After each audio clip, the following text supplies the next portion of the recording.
Hi అండి, welcome to Lavanya foods. Today recipe వచ్చి బిర్యానీ. ఇది చూసే ముందు ప్లీజ్ సబ్స్క్రైబ్ మై ఛానల్. దీని తయారీ విధానం, దీనికి కావాల్సిన ఇంగ్రీడియంట్స్ ఏంటో చూద్దామండి. ముందుగా నేను ఒక పెద్ద లోటతో బాస్మతి రైస్ తీసుకున్నాను. ఇది 1/2 kgతో సమానం అండి.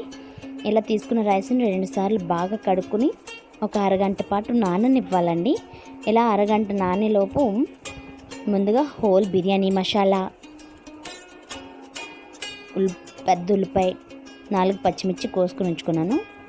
కొత్తిమీర, పుదీనా, కొత్తిమీర కొద్దిగా యాడ్ చేస్తాను. ఇప్పుడు స్టవ్ పై బాణీ పెట్టాను. ఇందులో నెయ్యి వేసుకున్నానండి 2 స్పూన్లు. ఇది కరిగిన తర్వాత హోల్ బిర్యానీ మసాలా యాడ్ చేసుకున్నాను. ఇవి బాగా వేయించుకోవాలి. ఇది వేయించిన తర్వాత ఇందులో ముందుగా కోసి పెట్టుకున్నాను కదండి ఉల్లిపాయ, పచ్చిమిర్చి, అది యాడ్ చేస్తాను. చూడండి, ఇదిగోండి ఉల్లిపాయలు వేస్తున్నాను, పచ్చిమిర్చి కూడా వేసేసాను. ఇలా వేసుకునేవి బాగా వేయించుకుని రెడ్ కలర్ వచ్చేంత వరకు వేయించాలండి. ఇవి రెడ్ కలర్లో మారాయండి. ఇప్పుడు ఇందులో అల్లం వెల్లుల్లి పేస్ట్ వేస్తున్నాను. 2 స్పూన్లు వేసుకున్నానండి. ఇది కూడా బాగా కలయబెట్టుకోవాలి. ఇది పచ్చివాసన పోయేంత వరకు వేయించుకుంటే చాలండి. ఓకేనండి, బాగా వేగిపోయింది. ఇందులో పుదీనా, కొత్తిమీర యాడ్ చేశానండి. ఇది కూడా బాగా వేయించుకోవాలి. ఇలా వేగిన తర్వాత దీంట్లో వాటర్ వేసేయడమేనండి. చూసారా, నేను మీకు ఏ లోటతో అయితే రైస్ చూపించానో అదే లోటతో 2 లోటాల వాటర్ వేసుకుంటున్నానండి.